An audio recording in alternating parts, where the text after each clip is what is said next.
Bom dia! Hoje é sábado, dia 16 de maio, e você é muito bem-vindo aqui no Café com o Evangelho. Bom dia!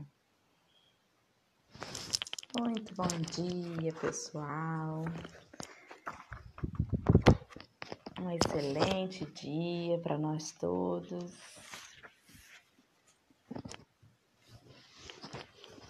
Bom dia! A Val falou, bom dia, flor do dia.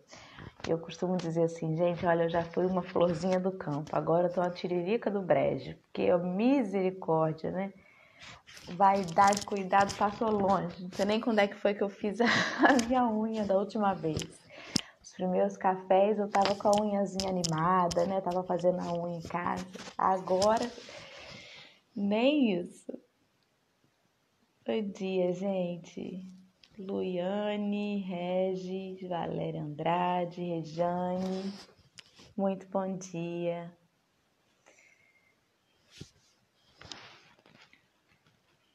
A Mônica tá aí também. Alcina, Nelly.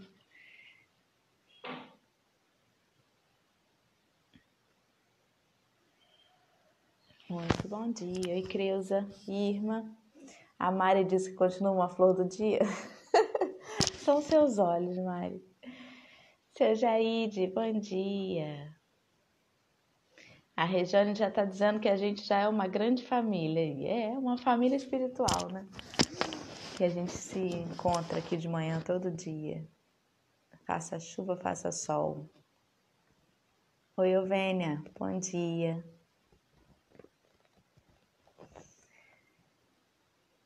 Cadu, muito bom dia. Aí, a Flavinha que está camuflada no telefone da mãe. E o Rafael entrou, acabei de ver. Deixa eu puxá-lo aqui para dentro da conversa. Só um instantinho. Bom dia, Geisa. Geisa entrou aí também. Ana. Bom dia. Bom dia. Seja Tudo bom? bem-vindo. Muito Tudo, obrigado. graças a Deus. Seja muito bem-vindo ao nosso café.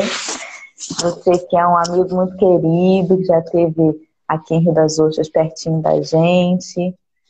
Que bom que a tecnologia permite que a gente se encontre de novo por aqui. Com certeza. A alegria é toda minha. Que bom. O Rafael, além de ser uma pessoa muito querida, né, que tem um conhecimento muito grande, que conversa com a gente de forma muito clara, não sei se alguém já conhece o Rafael, mas ele tem essa capacidade, né, de falar aos nossos corações de uma forma muito segura. Mas além disso tudo, ele me recorda o início da minha jornada lá no Espiritismo, quando eu comecei a mocidade lá na Sociedade Espírita Fraternidade, lá em Niterói. Então, me vem à mente várias boas lembranças dessa fase ao vê-lo e fico mais uma vez feliz e grata por ter tido a CEF lá no meu caminho e estarmos hoje aqui reunidos novamente. A CEF é um grande divisor de águas para todos nós. Nós nos encontramos hoje na Sociedade Espírita Fraternidade em Niterói, redirecionando os nossos passos rumo ao amigo celeste. Exatamente. O Val, ele veio na Sesc, sim, umas 2 vezes já. Já Sim. fui 2 vezes. Uhum. Isso, exatamente.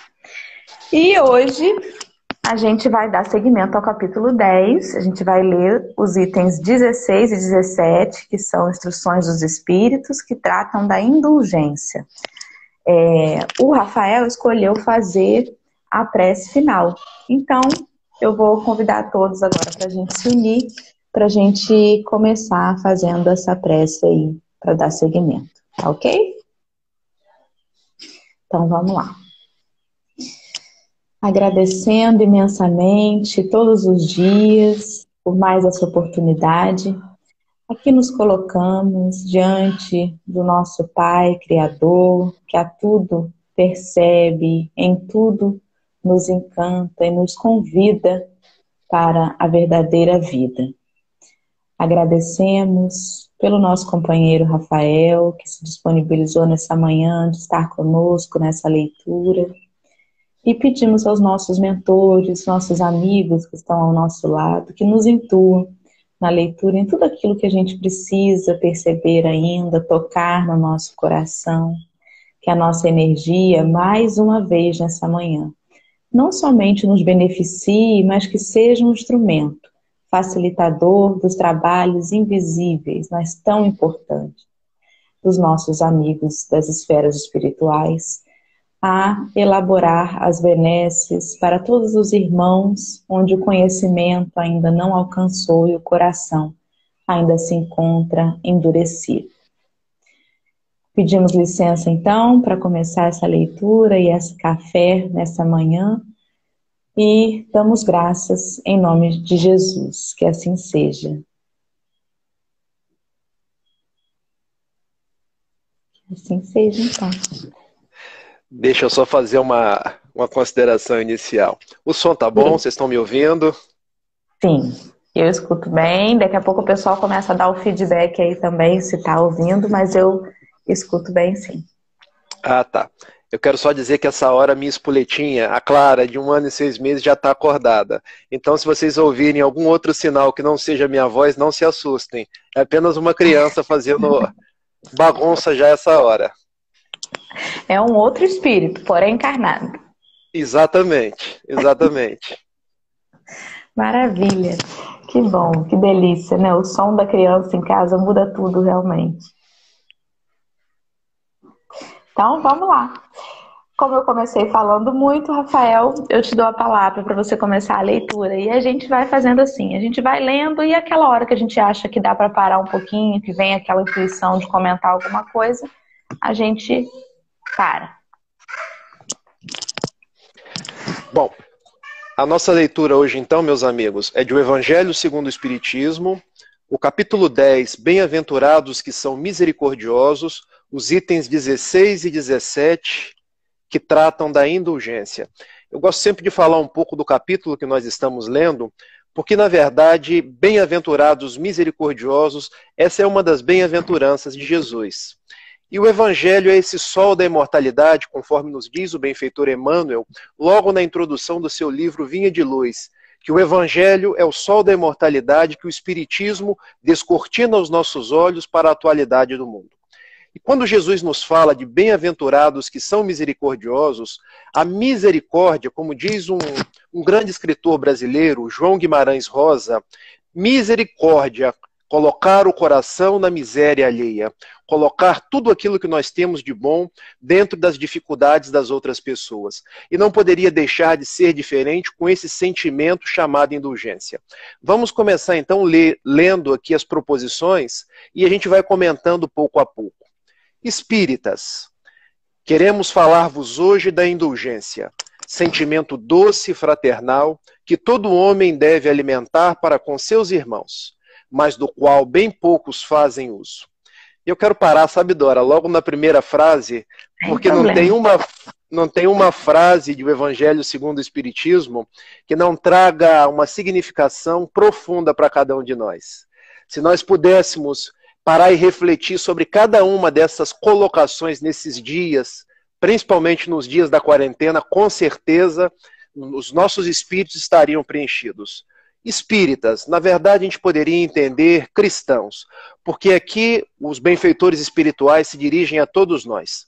Queremos falar da indulgência. E logo em seguida os benfeitores definem o que é indulgência. Sentimento doce e fraternal que todo homem deve alimentar para com seus irmãos. Quando a gente busca a própria etimologia da palavra indulgência, é uma coisa bastante curiosa estudar a etimologia das palavras. Porque indulgência vem do mesmo radical que forma a palavra doce, dulcere, indulgência e dulcere que forma doce. E in é um prefixo que quer dizer para dentro. Então, na verdade, ser indulgente para com as imperfeições alheias é nos tornarmos dóceis, nos fazermos dóceis para com o outro, nos fazermos sensíveis, acolhedores para com o outro. E como o outro tem dificuldades, assim como nós mesmos, tem agruras, tem a sua quantidade de vícios e de dificuldades, é nós nos fazermos pacientes, acolhedores e compreensivos com essas dificuldades. Então esse é a primeira proposta que os bons espíritos trazem para a gente. E dando sequência aqui, só um minutinho, só para complementar o que você falou. Vamos lá. Se essa proposta ela vem para todos e ele nos diz que todo homem deve ter para com seus irmãos, ele já está ali afirmando que não há nenhum de nós incapaz de ter esse doce dentro da gente, né? Com certeza. Não faz esse mergulho, não se vê internamente, não busca. Porque às vezes a gente só dá o que acha que tem. E se eu acho que eu só tenho raiva, se eu acho que eu só tenho impaciência, é só isso que eu sei dar. É um convite para que a gente se perceba essa criatura doce, amável, com essa luz divina dentro de nós, para que a gente possa estender isso ao outro. Eu estou viajando, certo? Não, é ótimo. Eu adoro esse estudo conjunto do Evangelho, porque quando a gente estuda sozinho, a gente tem a nossa gama de percepções. Quando nós sentamos com outras pessoas, a gente começa a refletir a minha proposta com a proposta da outra pessoa e vamos formando aquilo que Emmanuel chama de um colar de pérolas. Cada um traz uma pérola e a gente forma um colar da melhor compreensão daquilo que Jesus e os benfeitores trazem para cada um de nós. E quando a gente pega também a palavra indulgência e a gente faz uma ponte com o Livro dos Espíritos, lá na questão 886, quando Kardec indaga aos imortais: qual o verdadeiro sentido da palavra caridade conforme a entendia Jesus? E a resposta não vem dar coisas, porque ser caridoso não é tão somente dar coisas, dar dinheiro, é também isso, mas a resposta se dá e nós podemos gravar com o famoso BIP: benevolência, indulgência e perdão. Benevolência para com todos, indulgência para com as imperfeições alheias e perdão das ofensas. Observe que, para Jesus, quando somos indulgentes, compreensivos, dóceis para com as imperfeições alheias, nós estamos praticando um ato de caridade. Perfeito. Excelente. Bom, pode seguir. Vamos seguir porque o texto é longo e riquíssimo. A indulgência não vê os defeitos de outrem, ou, se os vê, evita falar deles, divulgá-los. Ao contrário, oculta-os, a fim de que não se tornem conhecidos, senão dela unicamente. E se a malevolência os descobre, tem sempre pronta uma escusa para eles, escusa plausível, séria, não das que, com aparência de atenuar a fala, mais a evidenciam com pérfida intenção. Deixa eu dar sequência mais uma aqui. A indulgência jamais se ocupa com os maus atos de outrem, a menos que seja para prestar um serviço. Mas mesmo neste caso, tem o cuidado de os atenuar tanto quanto possível. Não faz observações chocantes. Não tem nos lábios censuras, apenas conselhos, e as mais das vezes velados. Quando criticais, que consequência se há de tirar das próprias palavras? Aqui não tereis feito o que reprovais, visto que estais a censurar, que valeis mais do que o culpado.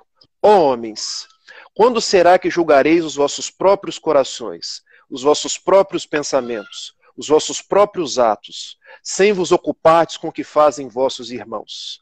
Quando só tereis olhares severos sobre vós mesmos? Eu acho que a lição aqui, ela é uma lição riquíssima para cada um de nós, porque o benfeitor que escreve esta mensagem, que é o benfeitor José, espírito protetor em Bordeaux, 1863, ele nos conclama a, quando olharmos para os nossos irmãos, os nossos companheiros de jornada, buscarmos ver o aspecto positivo daquela pessoa e não o aspecto negativo. Porque nós temos a facilidade muito grande de achar defeito em todo mundo. E é curioso, porque para achar defeito é fácil, difícil é achar virtude.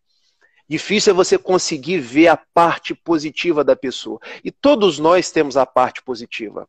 Então eu acho que a mensagem vem trazer para nós esse grande desafio. Nós buscarmos o que há de bom, o que há de positivo, o que há de encantador em cada pessoa e ressaltar esse aspecto e conviver com esse aspecto. Porque o aspecto negativo nós também temos. E muitas vezes nos comportamos tal qual no brocardo popular. O macaco que senta no próprio rabo e não enxerga as próprias mazelas e fica apontando o dedo em rixe para as dificuldades das outras pessoas. Eu me lembro, sabe, Dora, de uma passagem do Evangelho, porque lendo o Evangelho a gente acaba se lembrando do Evangelho. Quando Jesus caminhava por aquelas estradas ásperas de Israel, e num determinado momento havia um cachorro morto na beira da estrada. E os seus discípulos foram à frente porque queriam evitar aquele mau cheiro ao mestre. Foram Tiago, João e Pedro, ao que eles viraram para Jesus e disseram assim: mestre, não passe por aqui porque está cheirando mal. Existe um cadáver de um cachorro. Jesus faz questão de ir até aquele cachorro, abre a boca dele e diz assim: os dentes estão ótimos, os dentes são lindos. E o que ele quer dizer nessa significação profunda para cada um de nós? Que quando todo mundo via e sentia o mau cheiro do cadáver, ele via a beleza dos dentes. Então Jesus vê o que há de positivo em nós.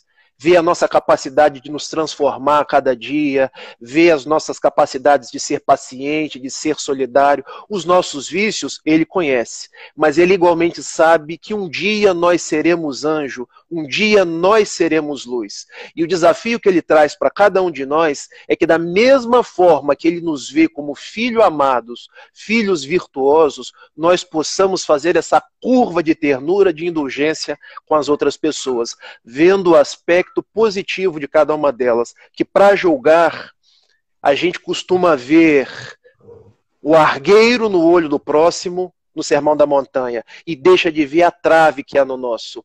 O argueiro, conforme as tradições hebraicas, é um cisco. Nós enxergamos um pequeno cisco no olho do outro e deixamos de ver a trave que está sobre o nosso.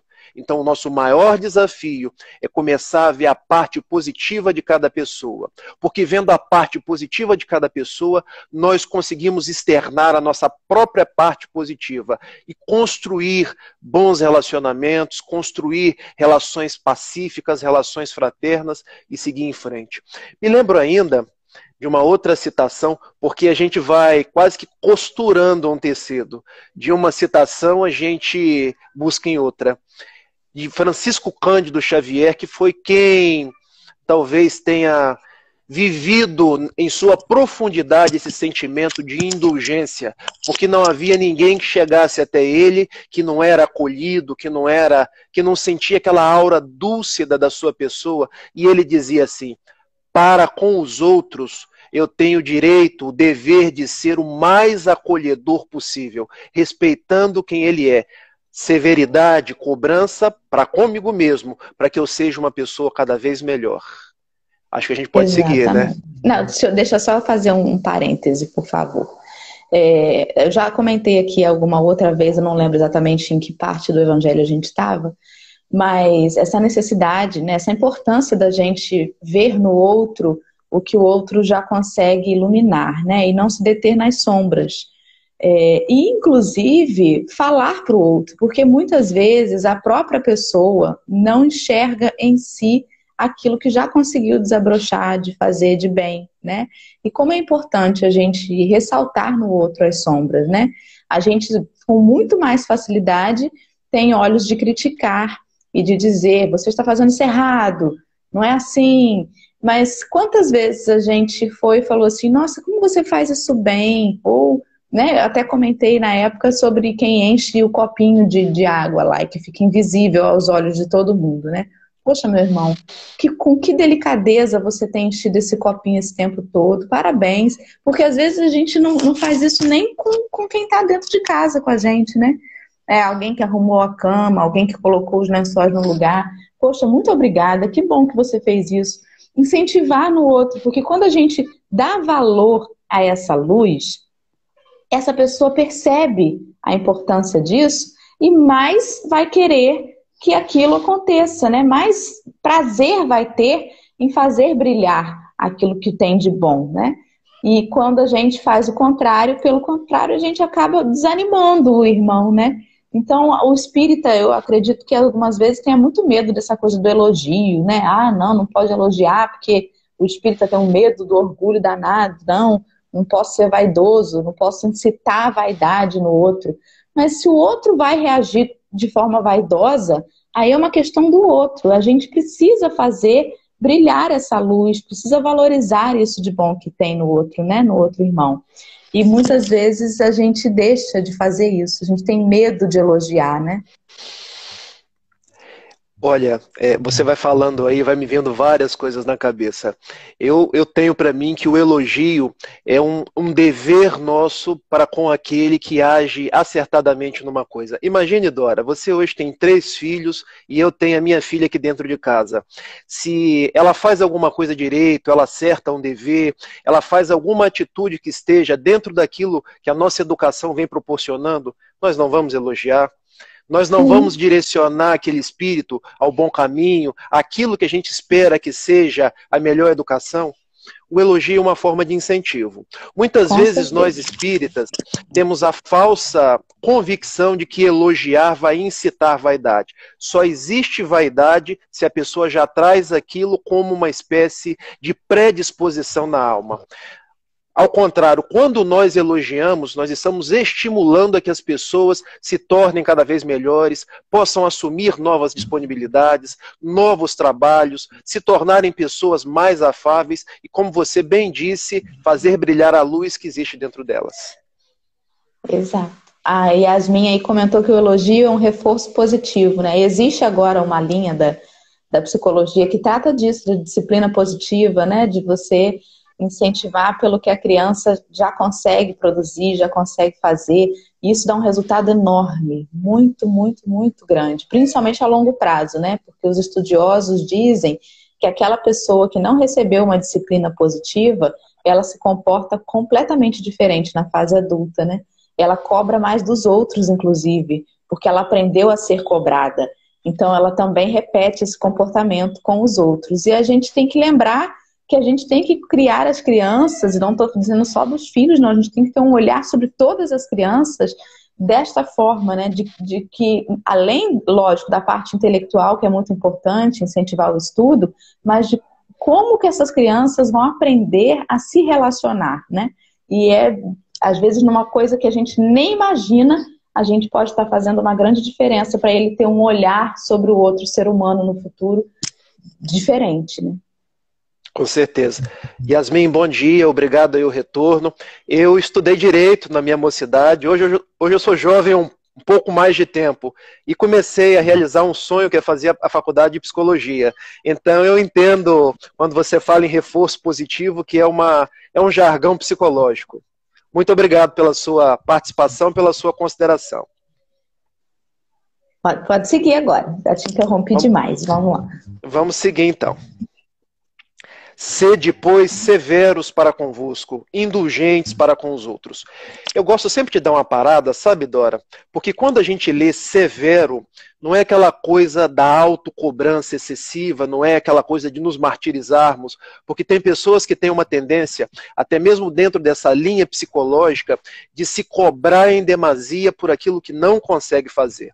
Quando os bons espíritos dizem sede severos para convosco, ele quer dizer assim, sede responsáveis para convosco e indulgentes para com as outras pessoas. Porque quando a gente lê severidade, a gente pode ter a falsa percepção de que nós devemos agasalhar cobranças, agasalhar remorsos, agasalhar culpas, e a doutrina espírita é uma doutrina libertadora, não é uma doutrina limitadora. Nós sempre temos que ter isso em mente. Queria só fazer esse parêntese para que essa palavra não fique descontextualizada. E eu vou ter que interromper de novo, Rafael, rapidinho, porque as meninas estão comentando aí que tem utilizado o reforço positivo com os cachorrinhos, e a doutora Luiane, que é veterinária, que comentou isso também, falou que até as plantas gostam de elogio. Eu acredito que, assim, embora eles não compreendam, né, com o mesmo grau de raciocínio as palavras que a gente emite, mas eles são muito suscetíveis às energias que a gente emana. E quando a gente faz um elogio, um reforço positivo, um incentivo a qualquer ser humano, ser vital, né? Uma planta, quando a gente elogia, é a nossa energia desejando que ela receba alguma coisa boa, é que produz tanto essa diferença, né? Assim também nos Com animais, certeza. eles percebem as energias que a gente emana. E é muito diferente a energia daquele que elogia, que ressalta um bem, daquele que faz questão de criticar ou de ressaltar um mal. Até porque, Dora, existe uma coisa que muitas vezes nós não consideramos. Por trás da crítica, existe muitas vezes um sentimento de inveja. Existe um sentimento de despeito. Existe o sentimento daquele que, por não conseguir fazer o que outrem faz, ele começa a se valer da crítica. Bom, se eu não consigo, eu vou prejudicar aquele que está conseguindo. E a pessoa que não fez o exercício do autoconhecimento, esse mergulho interno para meditar sobre si mesmo, começa a projetar as suas dificuldades nas outras pessoas. E a forma como faz isso é através da crítica. Por isso Jesus disse no seu evangelho que quando da boca sai o que está dentro do próprio coração. Ou seja, nós projetamos, nós colocamos para fora aquilo que está dentro de nós. Quando nós estamos elogiando, é uma parte de nós que vai em direção àquela pessoa para estimular aquela pessoa, não para envaidecê-la. Se ela se envaideceu, a dificuldade está com ela. Quando nós criticamos, e eu estou fazendo aqui uma exceção porque existe a crítica positiva. Quando a gente dá um apontamento, quando a gente traça um rumo para que a pessoa pode melhorar. Isso é um aspecto positivo, isso passa até a ser um reforço positivo. Mas a gente percebe que muitas vezes a crítica vem no tom de destruir a pessoa. Vem no tom de tirar aquela pessoa do rumo, do prumo. E a gente tem visto muito isso no nosso movimento espírita nos dias de hoje. Porque os maiores adversários dos espíritas têm sido os próprios espíritas. Quando nós ligamos as redes sociais, as mais diversas, como nós temos visto espíritas espalhando notícias ruins, espalhando calúnias em face de outras pessoas, às vezes oradores que dedicaram suas vidas ao espiritismo, pessoas que têm dificuldades como nós, mas que num determinado momento, por serem humanos, com as mesmas dificuldades que nós, cometeram aos nossos olhos alguns deslizes. Eu penso que essa indulgência que nós temos que ter com as outras pessoas, não é só os de fora, mas os de dentro. Os de dentro do nosso lar, os de dentro da nossa casa espírita, os de dentro do nosso movimento espírita, respeitando o tempo, respeitando as possibilidades de cada um, porque aí nós seremos mais felizes. Porque, na verdade, dentro dessa própria linha psicológica, eu nunca estarei competindo com você. A minha competição é comigo. Eu é que tenho que cada vez me tornar uma pessoa melhor. Se eu estabeleço você como meu padrão de conduta, eu não vou conseguir ser indulgente contigo. Pelo contrário, eu vou querer sempre ser melhor que você. Aí eu posso começar a criticar. Mas quando eu começo a mensurar a minha atitude comigo mesmo, como eu era 5 anos atrás, como eu estou hoje, como eu quero ser amanhã, aí eu começo a efetivamente melhorar. E em me melhorando, eu começo a te ajudar através desse reforço positivo, através dos elogios, que são formas de te ajudar a também se fazer uma pessoa melhor. Eu acho que nós precisamos muito no movimento espírita repensar nossa forma de agir uns com os outros, de lidarmos uns com os outros trabalhadores espíritas, porque nós temos sido pouco indulgentes uns com os outros. Fica aí, né, a reflexão para cada um de nós. Meu marido diz que o hábito de casa vai à rua. E normalmente a gente sabe, o lar é o laboratório, né? Quando em casa a gente não está exercendo essa indulgência, dificilmente a gente fará isso fora dela, né? Então, fica a reflexão. A causa, né? As causas são mais internas do que a gente imagina, né? A gente só externaliza aquilo que está bem enraizado aqui dentro, enraizado. Vamos seguir, vamos lá. Vamos seguir.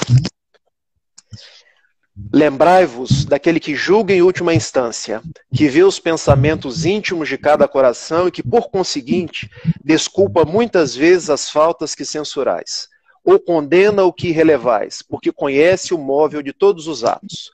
Lembrai-vos de que vós, que clamais em altas vozes, anátema, terás quiçá cometido faltas mais graves. Sede indulgentes, meus amigos, porquanto a indulgência atrai, acalma, ergue, ao passo que o rigor desumano afasta e irrita.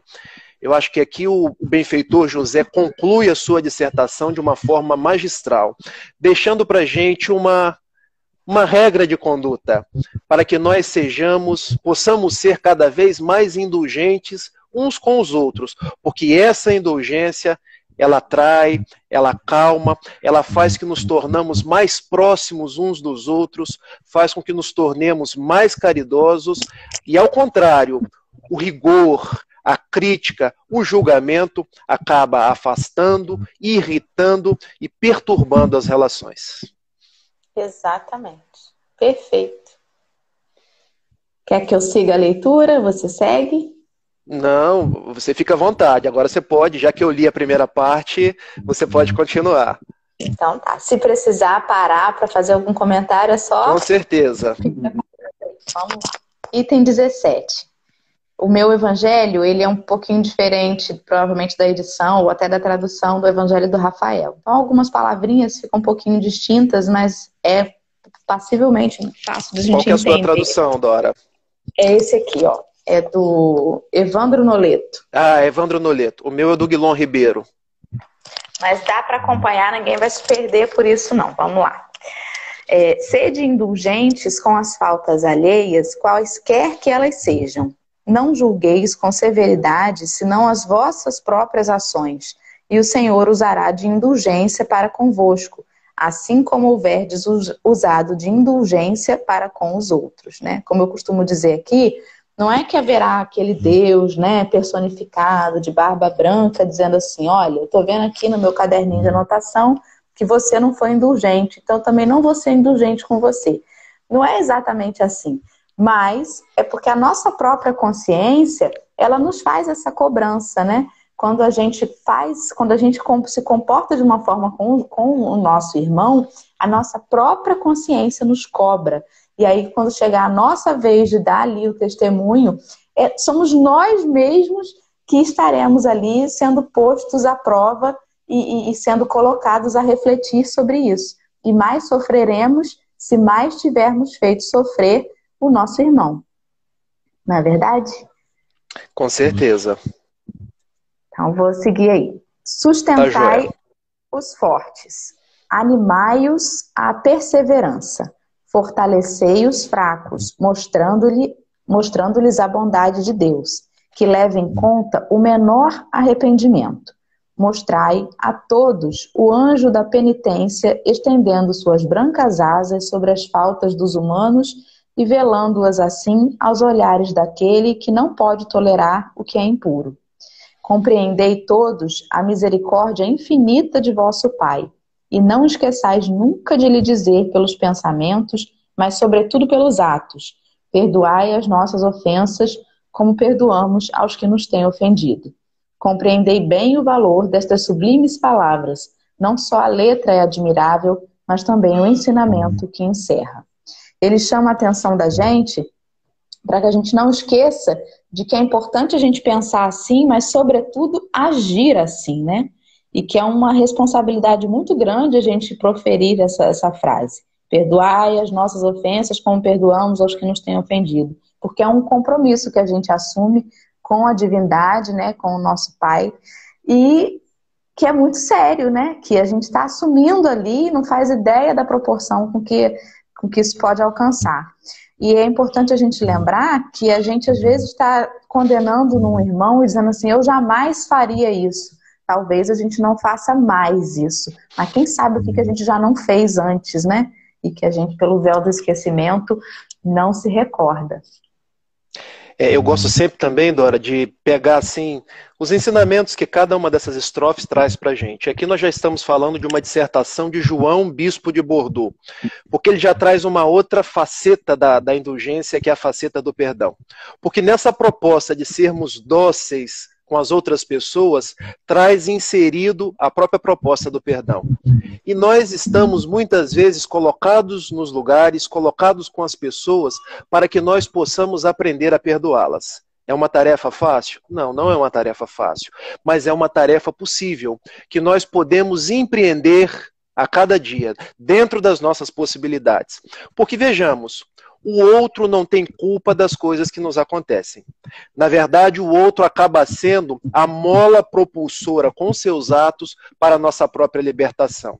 Então, se a gente não consegue perdoar, a gente pode, num primeiro momento, desculpar, tirar a culpa da outra pessoa, passar a considerá-la isenta daquela responsabilidade, que por mais que ela nos tenha agredido, ela está naquela faixa vibratória, naquele momento, que consegue agir daquela forma. E nós estamos inseridos dentro de uma grande lei, que é a lei de ação e reação, a lei de causa e efeito, que aquilo que nos chega é necessário para o nosso crescimento espiritual. Então, aquela pessoa que nos machucou, ela se fez instrumento para a nossa melhor compreensão da nossa vida, para que nós pudéssemos testar a nossa fidelidade a Jesus e para que nós pudéssemos caminhar em frente. No primeiro momento, então, se a gente não consegue perdoar, a gente desculpa. E exercitando retirar a culpa da outra pessoa, ser indulgente para com ela, nós vamos passo a passo nos libertando e liberando essa pessoa, aprendendo a amá-la, aprendendo a vê-la como um ser humano igual a cada um de nós. Daí nasce o perdão na sua face mais profunda.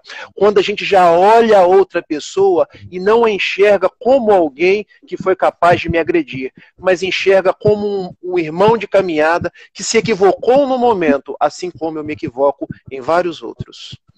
Perfeito, excelente. É exatamente isso aí.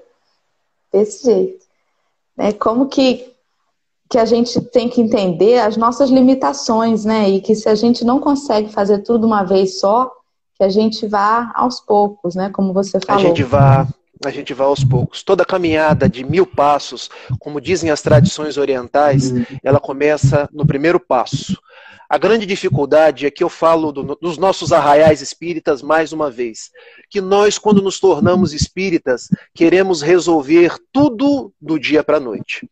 Queremos nos tornar as melhores pessoas, queremos nos tornar espíritos angélicos, queremos ir para o nosso lar, garantir um lugar no nosso lar, nos esquecendo que, como nos diz o benfeitor Emmanuel, na coleção Fonte Viva, em face dos nossos anseios de luz, ainda trazemos milênios de trevas. Temos essa ganga dentro de nós, mas a misericórdia de Deus nos permite a cada dia ir nos transformando, ir nos melhorando. A gente cai, a misericórdia nos levanta. E todas as vezes que cairmos, não ter esse olhar crítico para com nós mesmos. Porque observe, nós só deixamos de ser indulgentes para com as outras pessoas porque deixamos de ser indulgentes para conosco mesmo. Vamos criando para com os outros aquilo que deixamos de fazer para conosco mesmo. Daí a proposta de Jesus, quando ele nos fala em Mateus capítulo 22, versículo 34 a 37, amai a Deus sobre todas as coisas e ao próximo como a si mesmo. Porque se nós queremos amar o outro, nós precisamos primeiro amar a nós mesmos. Se nós queremos perdoar o outro, nós precisamos primeiro perdoar a nós mesmos. Se nós queremos ser indulgentes, afáveis e dóceis com o outro, isso nós precisamos trazer para conosco mesmo num primeiro momento. E isso se dá passo a passo. Ninguém vai conseguir isso do dia para a noite. E essa paciência talvez seja o grande desafio para nós, os espíritas. Exatamente. Excelente. Vou seguir. Que é o que pedis ao Senhor quando implorais para vós o seu perdão? Será unicamente o esquecimento de vossas ofensas? Esquecimento que vos deixaria no nada, porque se Deus se contentasse em esquecer as vossas faltas, Ele não puniria, mas também não recompensaria. A recompensa não pode ser o prêmio do bem que não foi feito, e ainda menos do mal que haja praticado, embora esse mal fosse esquecido. Pedindo perdão para as vossas transgressões, o que lhe pedis é o favor de suas graças para não cairdes de novo.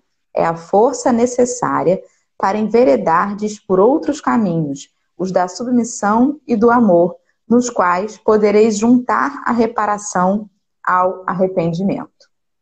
E às vezes a falta é tão grande, né? E aquilo bate na consciência da gente de uma forma tão dolorida, que o que a gente queria era esquecer, né? Esquecer o próprio equívoco cometido, né? Queria voltar atrás e não ter feito. Mas é importante que a gente não se esqueça, porque é importante que ele sirva de alavanca para que a gente tenha ali um motivo para mudar realmente o comportamento, para aurir forças de não cometer mais o mesmo deslize, e um exercício para a gente realizar esse auto-perdão. E só assim a gente vai ter, como você mesmo falou, esse olhar também compreensivo com os nossos irmãos, né? Posso fazer um acréscimo? Claro. Doutora, controla a hora aí, porque você me chama para um café com o evangelho de 7 às 7h30, se deixar eu fico até às 7h30 da noite. Tá, eu estou escutando algumas interferências no som também. É comigo aqui, Dora? Bom, eu aqui estou em silêncio, a não ser que meus mentores resolveram falar alguma coisa. Então deve ser os meus obsessores aqui. Eu escuto muitas pessoas dizerem assim, que na verdade perdoar é esquecer. Não é. Na verdade, esquecimento é algo ligado à memória. E quando estamos esquecendo as coisas, é porque talvez estejamos com algum problema da faixa psíquica. Talvez estejamos com um primo alemão já nos visitando na nossa vilegiatura carnal. Perdoar não é esquecer, a gente vai se lembrar sempre. A gente, quando ver o agressor, a gente vai se lembrar dele, vai se lembrar da ofensa. Perdoar é renunciar à vingança.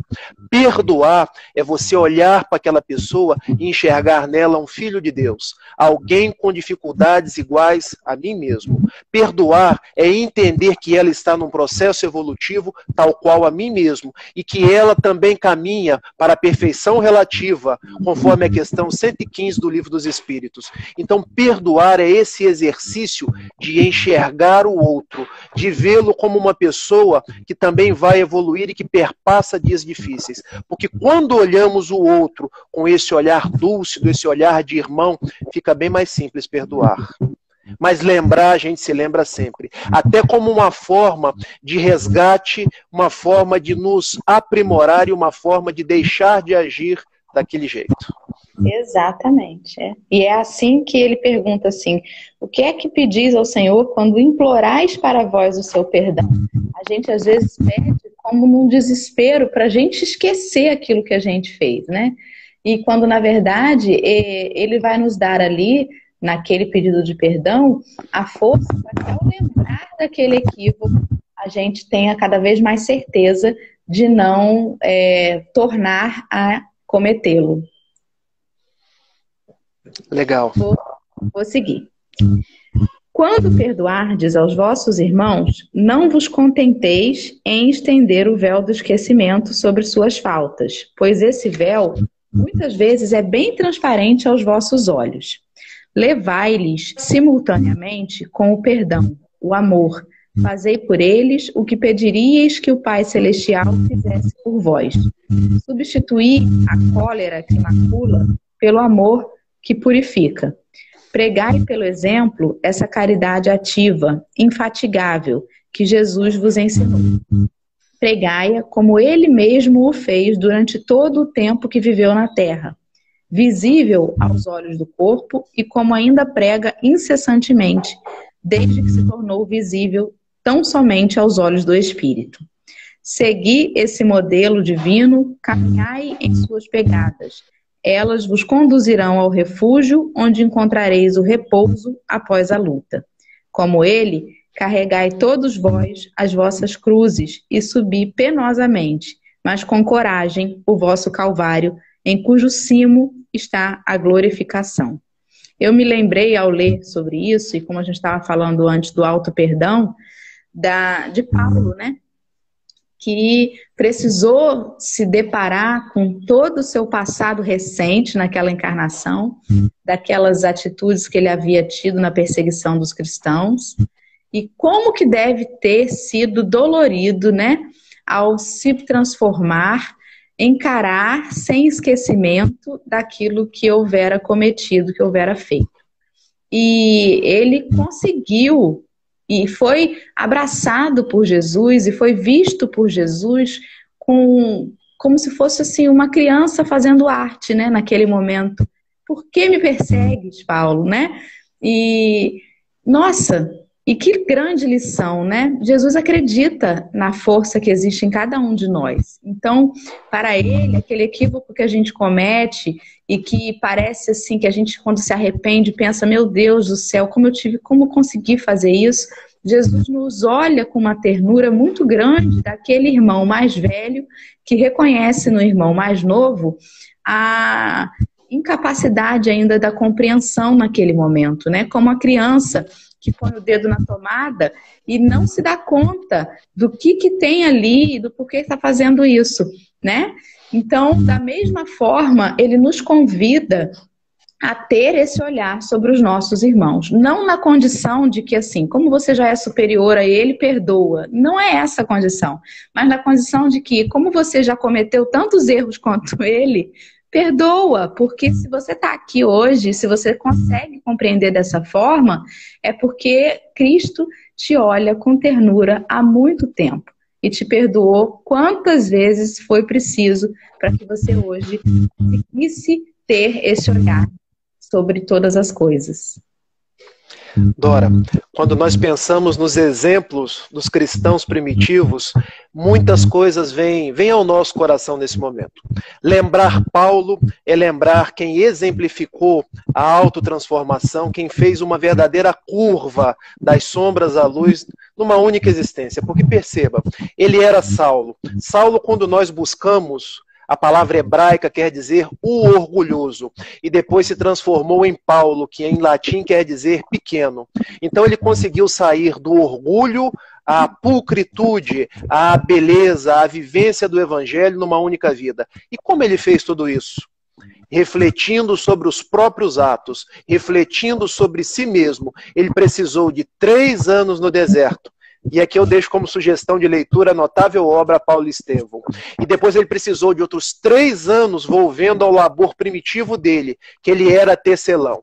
Então, durante 6 anos, ele pensou a sua vida junto ao rabinato, a sua vida de orgulho, a sua vida de perseguir os cristãos e matar, como ordenou a morte do próprio Estevão, para depois se tornar o fiel seguidor de Jesus. Aquele que pregou aos 4 cantos do mundo, como era o mundo do Oriente Médio à época, as belezas do Evangelho. E observem, depois que ele se torna Paulo pequeno, como ele exerce a caridade da indulgência, como ele exerce a caridade do perdão, como ele exerce a caridade de estar próximo às outras pessoas, procurando ser o melhor que lhe era possível. E como tudo isso se fez? Ele precisou ver que dentro dele havia trevas, buscar transformar essas trevas em luz para ir ao encontro das outras pessoas.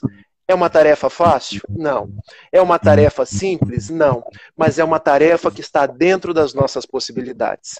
Não precisamos estar à altura de Paulo de Tarso, mas podemos ser Rafaéis, Doras, podemos ser Rogérios, podemos ser cada um de nós que estamos nessa live aqui no dia de hoje, aproveitando esse período da nossa quarentena para refletir sobre nós mesmos, fazer esse auto-mergulho, esse autoconhecimento e buscar em nós o que pode ser modificado, pedir a ajuda do alto, nos conectar a Jesus e perguntar a ele como Saulo perguntou: mestre, o que queres que eu faça? Que essa quarentena seja a nossa estrada de Damasco, que tire as escamas dos nossos olhos e nos permita ver a luz. Nos permita enxergar as nossas trevas para que nós a transformemos em luz e que ao final nós possamos sair mais fortes, possamos sair mais caridosos e, sobretudo, sair mais indulgentes. Como nós estamos falando sobre indulgência, se você me permitir, eu quero contar uma última história sobre indulgência, pode? Claro. Agora que eu fui olhar o tempo, ainda temos 11 minutos. Vamos lá. 11 minutos? Então vamos lá. Eu quero deixar um... Já segue para o encerramento. Fique à vontade. Então vamos lá. Há uma história oriental sobre a indulgência que eu quero partilhar com vocês nessa manhã. E ela é mais ou menos assim. Um homem todos os dias carregava 2 baldes para levar de um pequeno vilarejo até a casa do seu senhor. E todos os dias ele tomava água de um ribeiro, enchia os 2 baldes e levava até a casa do seu senhor. E isso se deu durante muito tempo. Num determinado dia ele percebeu que um dos baldes havia um furo. Então, ele levava um que chegava cheio à casa do Senhor e o outro sempre chegava com água pela metade. E ele fazia isso com a maior graça, com a maior benevolência possível, sem reclamar daquele balde que era furado. Um dia, o balde furado, nas histórias a gente sabe que os objetos ganham vida. O balde furado vira para ele e diz assim: eu não presto para nada. Eu não sirvo para nada, porque todos os dias você traz água para o Senhor, no meu irmão balde cheio, e eu que só trago água pela metade. Jogue-me fora, consiga outro balde para que a sua tarefa se dê por inteiro. Ao que aquele homem humilde, mas cheio de lições para cada um de nós, diz ao balde: você ainda não entendeu o valor que você tem na vida. Mas como assim? Eu não compreendo. Pois é, eu quero que você repare o caminho por onde você passou. É que, pelo furo do seu balde, eu venho derramando água e fazendo nascer flores no caminho. Se com um balde eu chego cheio na casa do meu Senhor, com o outro eu vou regando o chão e transformando em flores o caminho que leva até a casa do meu Senhor. Então reconheça a sua importância, reconheça o seu valor. E dessa história eu quero extrair uma pérola para cada um de nós. Todos nós temos o nosso valor no mundo. Todos nós temos uma grande preciosidade. O problema é que nós ainda não encontramos. Ou se já encontramos, não valorizamos. Todos nós temos um furo. Às vezes 2 furos, às vezes um grande furo. Mas com esse furo, Deus, que é nosso Pai, está regando o mundo de coisas boas. Então que nós possamos valorizar as nossas dificuldades, porque nós também temos inúmeras virtudes. E através das nossas virtudes, nós estamos ajudando as outras pessoas. Porque observem, Deus ajuda o ser humano pelo outro ser humano. Que nós possamos então ser indulgentes para conosco mesmo, porque quando somos indulgentes conosco mesmo, nós aprendemos a ser indulgente com as outras pessoas. E aí, ao invés de apontar o dedo em riste para o furo do balde do outro, a gente vai começar a dizer assim: olha, pelo seu furo você está aguando o chão. E aí completamos aquilo que é nos tornarmos irmãos e fraternos na grande união dos filhos de Deus. Era a mensagem que eu queria deixar. Perfeito, excelente, né? Que a gente possa fazer brilhar a nossa luz, procurar, porque nós temos, todos nós. Muito obrigada, Rafael. Eu que agradeço a oportunidade, agradeço o convite, deixo mais uma vez o meu bom dia a cada um de vocês, bom dia Rio das Ostras, bom dia região dos Lagos, bom dia a todos que estão nos escutando, que Jesus nos abençoe, nos fortaleça e a gente possa continuar firmes na fé, no propósito, na esperança, porque tudo isso vai passar. Um dia Francisco Cândido Xavier pediu a Emmanuel, vá a Maria Santíssima e faça um pedido meu, eu estou passando muita dificuldade. E Emmanuel foi. E quando ele voltou com o recado de Maria Santíssima, olha, ela atendeu o seu pedido. E o que ela respondeu? Vai passar. Tudo isso vai passar. Então essas dificuldades de hoje, essa pandemia, essa quarentena, com certeza vai passar. E nós sairemos mais fortes dela. Caminhando então para as nossas conclusões e para a nossa prece final, eu quero me valer do benfeitor Emmanuel, que na psicografia de Francisco Cândido Xavier nos lega uma oração, que é chamada oração nossa, quando ele assim diz: Senhor, ensina-nos a orar sem esquecer do trabalho, a dar sem olhar a quem, a servir sem perguntar até quando, a sofrer sem magoar seja quem for, a progredir sem perder a simplicidade, a semear o bem sem pensar nos resultados, a desculpar sem condições, a marchar para a frente sem contar os obstáculos, a ver sem malícia, a escutar sem corromper os assuntos, a falar sem ferir, a compreender o próximo sem exigir entendimento, a respeitar o semelhante, sem reclamar consideração, a dar o melhor de nós, além do nosso próprio dever, sem cobrar taxas de reconhecimento. Senhor, fortalece em nós a indulgência para com as dificuldades alheias, assim como precisamos da indulgência alheia para com as nossas próprias dificuldades. Ajuda-nos para que a ninguém façamos aquilo que não gostaríamos que nos fosse feito. E auxilia-nos sobremodo a compreender que a nossa felicidade mais alta será invariavelmente aquela de cumprir-te os desígnios, onde e como queiras, hoje, agora e sempre. Beijos e muita paz. Nossa, lindo, lindo, lindo. Já é uma prece que fala aos nossos corações. Obrigada, Clarinha. Seja bem-vinda ao Manda café. beijo, filha. Manda beijo aí. Tem 42 pessoas te vendo. Fala assim, gente, eu acordei agora, gente. Tô descabelada, mas eu sou linda. Agradeço.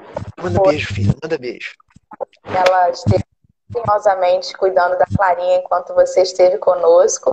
E um ótimo dia para todos. Fiquem com Deus.